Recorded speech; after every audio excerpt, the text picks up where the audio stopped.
Next up at UFC Vegas 41, we have Khama Worthy versus Jai Herbert. Khama Worthy, we have broken that poor guy down a bunch of times this year, and they haven't all gone his way. Khama Worthy 3-2 in his last 5, coming off of 2 knockouts in a row. It's an interesting matchup here because both guys are coming off of those 2 stoppages. Thinking there is a stoppage here. We'll talk about the round line in a minute, which I do not love. But Khama is an unorthodox striker. He's got big power, nice counter-strike game.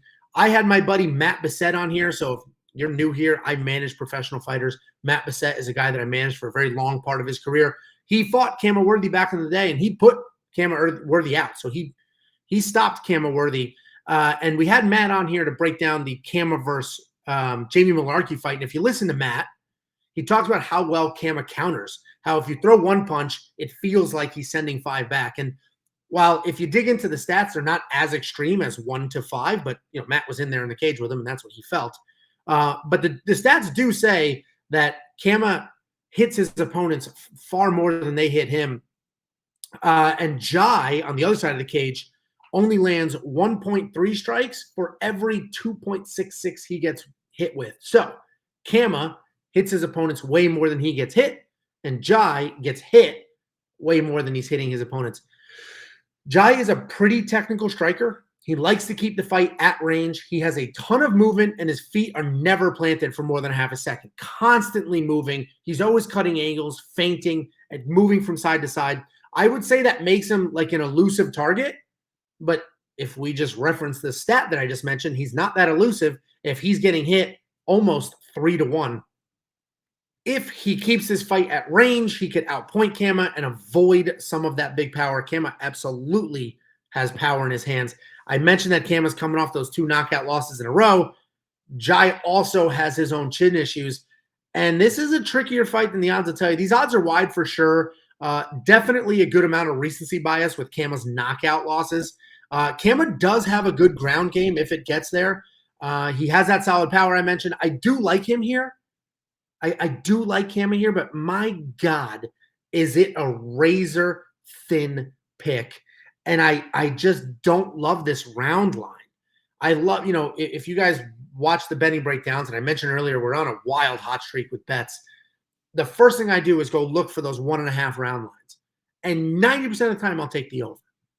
You'd be shocked how many fights don't end in under 1.5 rounds. So 90% of the time, I'll take the over.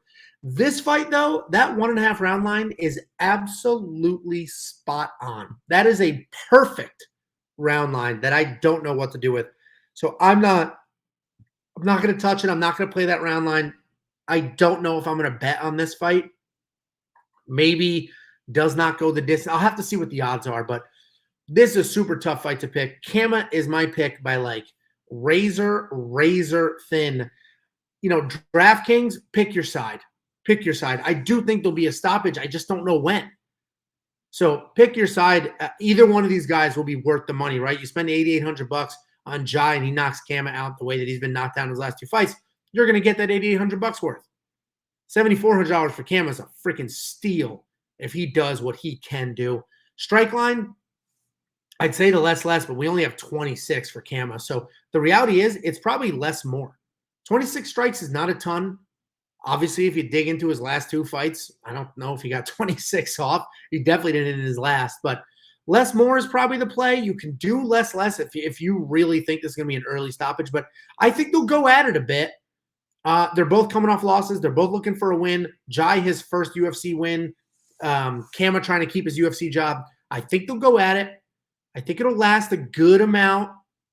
That 1.5 scares me, but I think the fight will last a little bit. And, less more is probably the monkey knife fight play because you might say, oh, Angelo, you're saying it's going to go a little bit. It should be more. But I just walked through the stats. Jai Herbert gets hit 3 times for every one that he lands. So with those type stats, that means that Khama would hit Jai 90 some odd times. Not more than that. 6, 12, 18. What's wrong with me? 180 times. So I just don't see that happening. So less on Jai, more on Khama as the monkey knife fight play. Bet-wise, I want you to dig in. Let me know what you think makes a ton of sense. You could pick a side and do that person by stoppage, but it's going to be really hard to pick a side in this fight. wewantpicks.com/bets. Sign up, make a deposit, and I will send you $50, Cash App, Venmo, PayPal, however you want it.